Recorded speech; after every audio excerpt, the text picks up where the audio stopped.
U umr bo'yi bir g'oya uchun tarbiya qilingandi.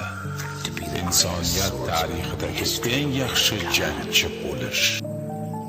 Eng yaxshi jangchi. Insoniyat tarixidagi eng yaxshi jangchi.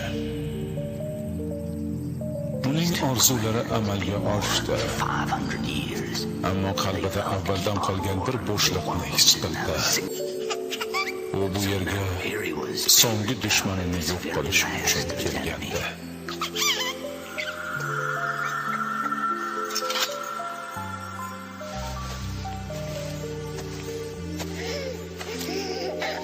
Lekin bu kichkina malika kulganda u jangchini qalbini fath etadigan ish yuz berdi. Biroq o'sha davrda hislarga o'rin yo'q edi. Hazin Sharqning berahm qotillari.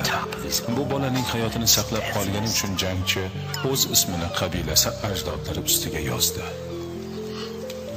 Qo'lida yolg'iz boladan boshqa hech narsasi bo'lmagan jangchi uzoq o'lkadagi eski do'stini ko'rgani borishga qaror qildi.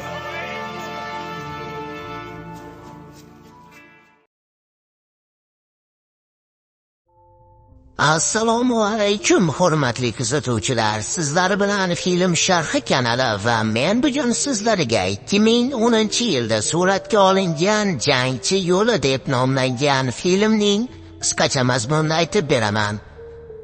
Assassin's Herald Legend shiori ostida yaratilgan Jangchi yo'li bu Janubiy Koreyalik va harbiy kino industriyasining muvaffaqiyatli hamkorligidan dunyoga kelgan g'aroyib jangari va epik hikoya.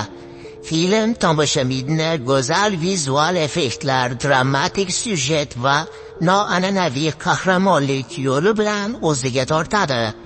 Syujet haqida qisqacha. Filmning bosh qahramoni Yang dunyodagi eng zo'r qilichboz va qotil. U o'z klani topshirig'i bilan dushmanlarini mag'lub etib, ulkan qahramonlikka erishadi. Ammo so'nggi topshiriq chaqaloqni o'ldirish uning irodasini sinaydi. U go'dakni asrab klanini tark etib, Amerikaning chekka cho'llariga ketadi.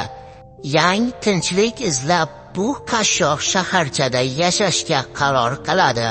Ammo uning o'tmishi uni ta'qib qiladi. Dushmanlari va yangi xavflar uni o'zi, do'stlari va butun shaharni himoya qilish uchun yana qilichni qo'lga olishga majbur qiladi.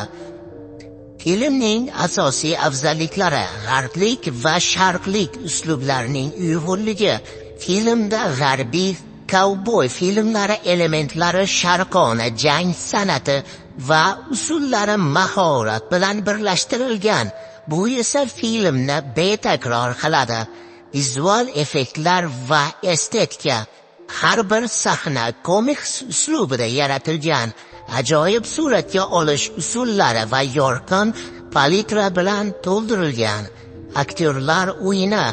Yang rolini ijro etgan Jan Dong-gun o'z qahramonining chuqur va hissiyotga boy xarakterini mohirona ko'rsatib bergan. Kate Bosworth va Jeffrey Rush kabi yulduzlar esa filmga yanada chuqurroq hissiyot va joziba qo'shgan. Epik jang sahnalari. Qilichbozlik sahnalari nafaqat texnik jihatdan mukammal, balki tomoshabinni hayajonlantiradigan darajada suratga olingan. Filmning asosiy g'oyasi jangchi yo'li jasorat va tinchlikka intilishning qiyin yo'lini tasvirlaydi. Film shuningdek har bir inson o'z hayotini o'zgartirish va o'z qadrini tanlash huquqiga ega ekanligini ta'kidlaydi. Xulosa, jangchi yo'li bu nafaqat epik jang sahnalari bilan zavqlantiradigan, balki chuqur falsafiy fikrlarni ham o'z ichiga olgan film. G'arblik va sharqlik kino uslublarining ajoyib uyg'unligini ko'rishni istasangiz, filmni Telegram kanalimizdan yuklab olishingiz mumkin. Film haqida qisqacha va lo'nda sharhimiz shulardan iborat. Bizni kuzatishda davom eting. Bundanda qiziqarli va ajoyib filmlar sharhi hali oldinda.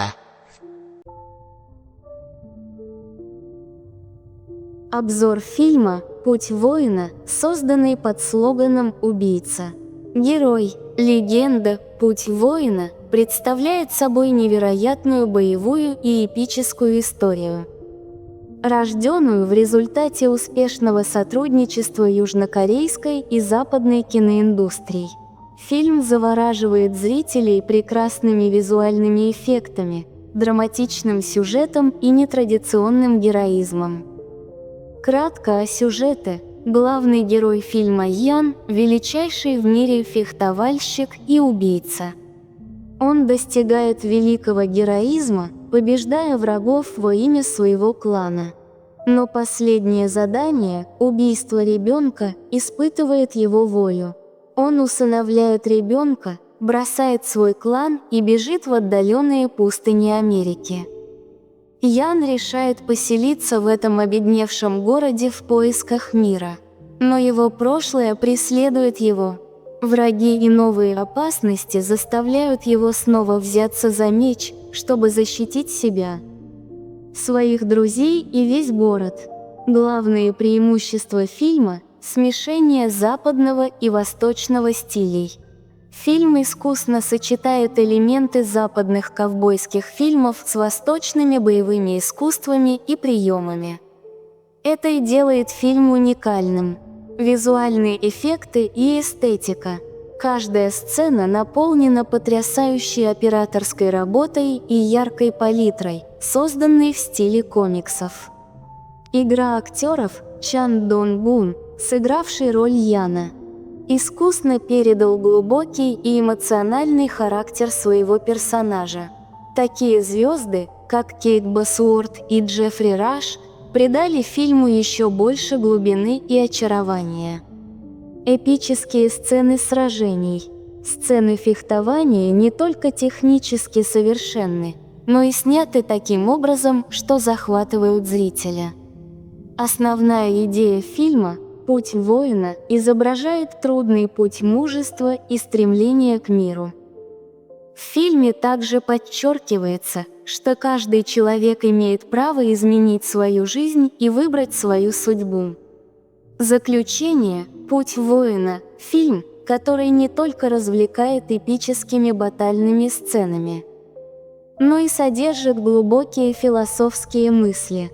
Если вы хотите увидеть удивительное сочетание западного и восточного стилей кино, вы можете скачать его с нашего канала в Telegram.